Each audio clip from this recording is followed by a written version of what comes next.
সর্বশেষ যে লোকটা জান্নাতে যাবে তাকে আল্লাহ তাআলা জাহান্নামের আগুনে পোড়াতে পোড়াতে ছাই বানিয়ে ফেলবে। আল্লাহ বলবেন, জিব্রাইল যাও একটু দেখো, একটা মাত্র সেজদা দিয়েছে আমাকে, এরকম কাউরে পাওয়া যায় কিনা, বাটি চালান দিয়ে দেখো পাওয়া যায় কিনা। খুঁজে খুঁজে কাউরে পাবে না। আল্লাহ বললেন আবার দেখো, খুঁজে খুঁজে একজনকে পাবে, সামান্য ইমানের ছিটে ফোঁটা তার অন্তরে ছিল। আল্লাহ বলবেন যেহেতু ছিটে ফোঁটা আছে, অনেক মায়ের খাইছে, ওকে বের করে জাহান্নাম থেকে বের করে একটা নির্ধারিত দূরত্বে রেখে দাও। রেখে দেয়া হবে, কিন্তু জাহান্নামের আগুনের লেলিহান শিখাতে তার গা ঝলসে যাবে। সে আল্লাহর ডেকে বলবে, মাবুদ তোমার কাছে আমি কিছু চাই না, জাহান্নাম থেকে তুমি আমাকে বের করেছো, জীবন নদীর পানি তুমি আমার গায়ের মধ্যে ঢেলে দিয়েছো, আমি আবার সজীবতা ফিরে পেয়েছি, আমি তোমার কাছে জান্নাত চাই না, শুধু নিরাপদ একটা দূরত্বে আমাকে রেখে আসো, যাতে জাহান্নামের আগুন আমারে কষ্ট দিতে না পারে। আল্লাহ আমি কিন্তু তোমার কাছে জান্নাত চাই না। কি চাই না? কি চাই না? জান্নাত চাই না, কিন্তু জাহান্নামের আগুন আমারে কষ্ট দিচ্ছে, এতটা দূরত্বে রাখো যাতে জাহান্নামের আগুন আমার গায়ে না লাগে। আল্লাহ বললেন ওকে রাখবো, কিন্তু আমার সাথে একটা কন্ট্রাক্টে যেতে হবে, যে এটা তোমাকে দিলে তুমি আর নতুন করে কিছু চাবা না। সে বলবে আমি রাজি, কন্ট্রাক্ট হয়ে যাবে। আল্লাহ জিব্রাইলকে বলবেন যাও এমন দূরত্বে রাখো যাতে জাহান্নামের আগুন ওরে কষ্ট না দেয়। রেখে আসা হবে, অনেক দিন সে ওখানে আনন্দে থাকবে, আল্লাহ শুকরিয়া করবে, সে মনে মনে বলবে বেঁচে গিয়েছি, আমি বেঁচে গিয়েছি, জীবনে আর কিছু চাই না, জাহান্নাম থেকে আমি বেঁচে গিয়েছি। অনেকদিন থাকার পরে মনে মনে ভাববে পাইসা তো গেছি, কিন্তু নতুন করে একটু ট্রাই করে দেখি, জাহান্নামের সৌন্দর্যের দৃশ্য একটু চোখ দিয়ে অবলোকন করা যায় কিনা। সে আল্লাহরে ডেকে বলবে, আল্লাহ এন্দি সোয়াল, আমার একটা ফরিয়াদ আছে। কি ফরিয়াদ? আল্লাহ আগেই বলে রাখি আমি কিন্তু জান্নাতে যেতে চাই না। আল্লাহ বলবেন কি চাও? সে বলবে আল্লাহ তোমার জান্নাতটা তুমি কত সুন্দর করে বানিয়েছো, আমি একটা নজর শুধু দেখতে চাই, জান্নাতের দরজার সামনে নিয়ে যদি আমারে বসিয়ে রাখো, দ্যাটস ইনাফ, আর কিছু চাই না, আর শুধু জান্নাতের দরজার সামনে। আল্লাহ বললেন তুই না ওয়াদা করেছিস, তুই না চুক্তি করেছিস। সে বলবে আল্লাহ আমারে হতভাগা বানাইয়া তোমার কি লাভ? সুবহানাল্লাহ পড়েন, আমারে তুমি হতভাগা বানিও না। আল্লাহ বলে ঠিক আছে, আবার সিগনেচার কর যে জান্নাতের দরজার সামনে বসিয়ে দিলে আর কিছু চাবি না। সে সিগনেচার করে বলে আমি চাবো না। আল্লাহ বললেন জিব্রাইল বেচারারে ধরে জান্নাতের গেটের সামনে বসায় দে। এবার জান্নাতের গেটের সামনে বসে বসে জান্নাতের সৌন্দর্য দেখা শুরু করবে। সুবহানাল্লাহ, এমন সৌন্দর্য যেটা চোখ দিয়ে কেউ দেখে নাই, কান দিয়ে শোনে নাই, ওই সৌন্দর্য চোখে দেখে, কান দিয়ে আওয়াজ শোনে, মাগার ভোগ করতে পারে না, অন্তরে জ্বালা আছে না নাই? এয়ার কন্ডিশনের রুমে ঢুকতে না পারলেও, এয়ার কন্ডিশনের রুমের দরজার বাইরে দাঁড়ালেও এয়ার কন্ডিশনের রুমের একটা ঠান্ডা বাতাস গায়ে লাগে না? কথা বলেন তো। ও যখন জান্নাতের দরজার সামনে দাঁড়াবে, ওর গায়েও এরকম জান্নাতের ঠান্ডা বাতাসের হিমেল ছোঁয়া গাটাকে শীতল করে দিবে। ওই শীতল হয়ে যাওয়ার পরে আর তো সহ্য হবে না, আবার আল্লাহরে ডাকবে, মনে মনে ভাববে আর একটু ট্রাই করি না, দোষ কি, আস্তে আস্তে অনেক দূর তো আগাইছি। সুবহানাল্লাহ করবেন না? এবার আল্লাহরে বলবে আল্লাহ ইনদি সুয়াল, আল্লাহ তুমি যদি কোনো বিষয়ে নতুন করে ডিসিশন নাও, তোমারে জিজ্ঞেস করার মতো কি কেউ আছে? আল্লাহ বলে না, আমি তো সব রাজার বড় রাজা, মহারাজা, আমার উপরে তো কারো কথা চলে না। ওই হতভাগা লোকটা বলবে আল্লাহ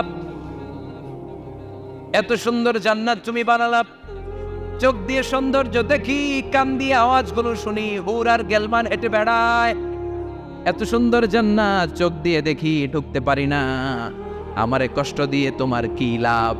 ও আল্লাহ আমারে তুমি মাফ করে দাও, জান্নাতের চিবার মধ্যে এক কর্নারে তুমি একটু আমারে জায়গা করে দাও। আল্লাহ বলবেন ওয়াই হাক ইয়াবনা আদম, তোর ধ্বংস হোক হে আদম জাত, মা আগতারাকা, তোর চেয়ে বড় গাদ্দার আমি আমার সৃষ্টিকুলে কাউরে দেখি নাই, কারণ তুই আমার সাথে চুক্তি করিস আর চুক্তি ভঙ্গ করিস। আল্লাহর রহমতের দরিয়ায় তখন জোশ খেলে যাবে, ওর আকুতি মিনতি চাহনি আল্লাহর রহমতের দরিয়ার মধ্যে জোশ লাগিয়ে দিবে, আল্লাহর দয়া হয়ে যাবে, মায়া হয়ে যাবে। আল্লাহ বলবেন ঠিক আছে জান্নাতে যা। লোকটা এবার এক দৌড়ে জান্নাতের ভিতরে ঢুকে যাবে। লোকটার দৌড় দেখে আবার লোকটারে আল্লাহ ডেকে বলবে একটু দাঁড়া, একটু দাঁড়া, জান্নাত তো দিছি, তো দৌড় দিলি কেন? সুবহানাল্লাহ করবেন না? লোকটি বলবে আল্লাহ প্ল্যান তো আমি কম করি নাই, এত চেষ্টার ফলে আমি আসতে পারছি, আবার যদি তুমি বাইর করে দাও, এই জন্য একদম এমন চিপার মধ্যে লুকাবো যাতে তুমি আমার না দেখো। আবার আল্লাহর রহমতের দরিয়ায় জোশ খেলে যাবে, আল্লাহ কাছে ডাকবে, কাছে আয়, ও গোলাম তোর কি মনে চায় আমারে বল, আজকে তুই চাইতে থাক, আমি দিতে দিতে তোর মনের সব আশা পূরণ করে দেব। লোকটা খুশি হয়ে বলবে, আল্লাহ আমারে এটা দাও, বাড়ি দাও, গাড়ি দাও, নারী দাও, এটা দাও, ওটা দাও, একের পর এক চাইতে থাকবে, আল্লাহ সব তারে দিতে থাকবে। চাইতে চাইতে লোকটার সব চাওয়া যখন শেষ, সে বলবে, আল্লাহ আর আমার চাওয়ার কিছু নাই। আল্লাহ বলেন, নো, এত তাড়াতাড়ি যে তুমি খেলা শেষ করতে পারবা না মানুষ, আমার সাথে তোমার এই খেলা আরো লম্বা সময় চলতে হবে, তোমার অনেক কিছু চাইতে হবে। তুই আজকে চাইতে চাইতে তোর সব চাওয়া আমার কাছে বলবি, আর আমি দিতে দিতে তোর জীবন ধন্য করে দেব। সে আবার চাইতে শুরু করবে, আল্লাহ এটা দাও, ওটা দাও, ওটা দাও, আল্লাহ দিতে দিতে সব দিবে। এরপরে বলবে, আল্লাহ মাফও চাই, দোয়াও চাই, আর চাওয়ার কিছু নাই। আল্লাহ বলবেন, তাই ঠিক আছে, তোরে আমি জান্নাতে ঢুকাই দিলাম, তবে মনে রাখিস তোর জান্নাতটা হবে সবচেয়ে ছোট জান্নাত, আর তোর জান্নাতটা হবে এই পৃথিবীর 10 গুণ। চিল্লা এখন সুবহানাল্লাহ। বুখারীর বর্ণনা, আখিরু মান দাখালাল জান্নাত, যে লোকটা সর্বশেষ অনেক মাইর খাইয়া রিমান্ডে থাকার পরে জান্নাতে ঢুকবে, তার জান্নাতটা যদি পৃথিবীর 10 গুণ হয়, তাহলে আমাদের সবাইরে ফেরদাউসে ঢুকাতে আল্লাহর কোনো সমস্যা আছে? চিল্লায় বলেন, সমস্যা আছে? এজন্য আমরা আল্লাহর কাছে কোন জান্নাত চাই? কথা বলেন। রব্বুল আলামিন বলেন, ওয়াসিকাল্লাযীনা ইত্তাকাউ রাব্বাহুম ইলাল জান্নাতি যুমারা হাত্তা ইযা জাউহা ওয়া ফুতিহাত আবওয়াবুহা ওয়া ক্বালা লাহুম খাযানাতুহা সালামুন আলাইকুম তিবতুম ফাদখুলুহা খালিদিন। সুবহানাল্লাহ পড়েন। আমরা এবার জান্নাতে ঢুকবো। সব জান্নাতীদেরকে নিয়ে আল্লাহ তাআলা বলবেন, ও ফেরেশতারা, আমার জান্নাতীদেরকে তোমরা ওয়েল রিসেপশন দিয়ে, রেড কার্পেট রিসেপশন, লাল গালিচার সংবর্ধনা দিয়ে জান্নাতে নিয়ে যাও। ফেরেশতারা পেছন থেকে আল্লাহকে যারা ভয় করে জান্নাতের উপযুক্ত হয়েছে সবাইকে নিয়ে জান্নাতে ছুটবে। অমিয়া, কোনো প্রোগ্রামে যদি মন্ত্রী আসে, মেম্বার অফ দ্য পার্লামেন্ট আসে, কিংবা প্রধানমন্ত্রী আসে, ওনার শুভাগমন উপলক্ষে আমরা অনেকগুলো ওয়েলকামিং রিসেপশন গেট বানাই না? কথা বলেন। সুজানগরে বোধহয় বানায় টানায় না, আজকের মাহফিলের তো কয়েকটা গেট দেখলাম আমি, বানাই না আমরা ওয়েলকামিং রিসেপশন গেট। জান্নাতীদের জন্য এরকম, আপনারা যারা ফেরদাউসে ঢুকবেন আপনাদের জন্য এরকম ওয়েলকামিং রিসেপশন গেট থাকবে। ফেরেশতারা জান্নাতীদেরকে হাঁকিয়ে হাঁকিয়ে নিয়ে চলবে, আহলান ওয়া সাহলান মারহাবান বিকুম, কংগ্রাচুলেশন, আসেন আসেন আমরা সবাই মিলে জান্নাতে যাই। জান্নাতীরা আনন্দের চোটে ছুটবে আর ছুটবে, ছুটতে ছুটতে ছুটতে ছুটতে হঠাৎ করে বিশাল একটা ওয়েলকামিং রিসেপশন গেট পেয়ে যাবে। এই গেটটা যে কত সুন্দর আমি বর্ণনা দিয়ে বোঝাতে পারবো না। এই গেটের আশেপাশে ডানে বায়ে থাকবে অসাধারণ পরিবেশ, ফুলের বাগান, নাচ নেয়ামতে ভরপুর, রিফ্রেশমেন্ট, ফুড আইটেম, খাবার দাবারে ভরপুর, এত চমৎকার জায়গা। এই জায়গাটারে জান্নাতীরা দেখে জান্নাত মনে করে ওইখানেই বসে যাবে। জান্নাতীরা মনে করবে এটাই জান্নাত, জান্নাতকে মজা লেলো, জান্নাত তোমারই হে, চলো আমরা খাওয়া দাওয়া শুরু করি, ফুর্তি শুরু করি। খাওয়া দাওয়া শুরু করবে। ফেরেশতারা বলবে, no, you are absolutely wrong, আপনারা ভুল করছেন, এটা জান্নাত না, এটা জান্নাতের গেট। দিল্লি কা লাট্টু হ্যায়, দিল্লি বহুত দূর হ্যায়। দিল্লির লাট্টু খাইবার শখ তো দিল্লি যাইতে হবে, তো এখানে তো দিল্লির লাট্টু পাওয়া যায় না, ঠিক কি না? ও জান্নাতীরা, জান্নাতের মজা নিতে চাও, এটা তো জান্নাত না, জান্নাতের গেট।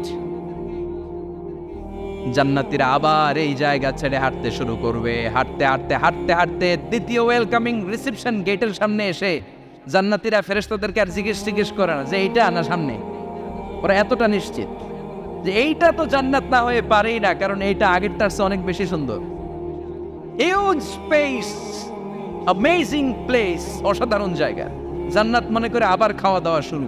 ফেরেশতারা আবার বলবে, you are absolutely wrong man, the paradise is far away, জান্নাত তো অনেক দূরে, এটা ওয়েলকামিং রিসেপশন গেট। দিল্লি কা লাট্টু হ্যায়, দিল্লি বহুত দূর হ্যায়। আসল জিনিস খাইতে চাইলে সামনে যাইতে হবে। আবার জান্নাতীরা ছুটবে, যেতে যেতে যেতে যেতে 3 নাম্বার গেটের সামনে আসবে। এবার 100% নিশ্চিত 3 নাম্বার গেটে এসে সবাই 100% কনফার্ম যে এটা জান্নাত না হয়ে পারেই না। লেটস চিয়ার, চলো এবার চিয়ার করি। কি করি? আনন্দ উৎসব করি। ফেরেশতারা বলবে, না, ভুল করছেন, এটাও না, জান্নাত সামনে, সুবহানাল্লাহ পড়ে। 3 নাম্বার গেট পেরিয়ে সব জান্নাতীদেরকে নিয়ে ফেরেশতারা আসল জান্নাতের দরজায় আসবে। আসল দরজা, সুবহানাল্লাহ পড়েন। আসল দরজা দিয়ে যখন জান্নাতের ভেতরে জান্নাতীরা ঢুকবে, জান্নাত দেখে তারা অবাক, লাজবাব, আন্ডার, পাজলড, সারপ্রাইজড, অ্যাস্টনিশড, অবাক করা কাণ্ড। How come, how it's possible, এত সুন্দর নেয়ামতের আলোকচ্ছটা কেমন হতে পারে? সব মানুষগুলো আনন্দের চোটে তাদের মুখ দিয়ে একটা শব্দ বের করবে, শব্দটা হলো আলহামদুলিল্লাহ।